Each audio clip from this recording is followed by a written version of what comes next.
శరీరానికి వస్తున్న జబ్బే ఉండొచ్చు, రోగమై ఉండొచ్చు, బాధ ఉండొచ్చు, కాస్త నొప్పి ఉండొచ్చు, వేదన ఉండొచ్చు, దాన్ని బట్టి కన్నీరు విడుస్తాం.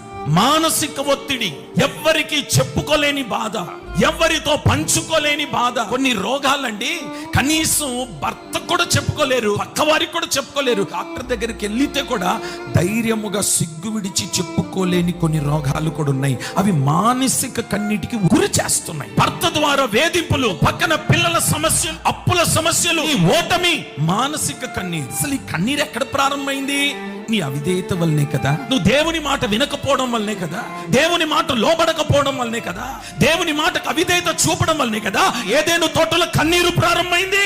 ఈ రోజు ఏ కన్నీటితో ఇక్కడికి వచ్చినా అది మానసిక కన్నీరు అయి ఉండొచ్చు, లేకపోతే శారీరక సంబంధమైన కన్నీరు అయి ఉండొచ్చు. సర్వశక్తి కలిగిన దేవుడు నీ కన్నీటికి నా దేవుడు ఒక ముగింపును కలుగ చెయ్యనుగాక.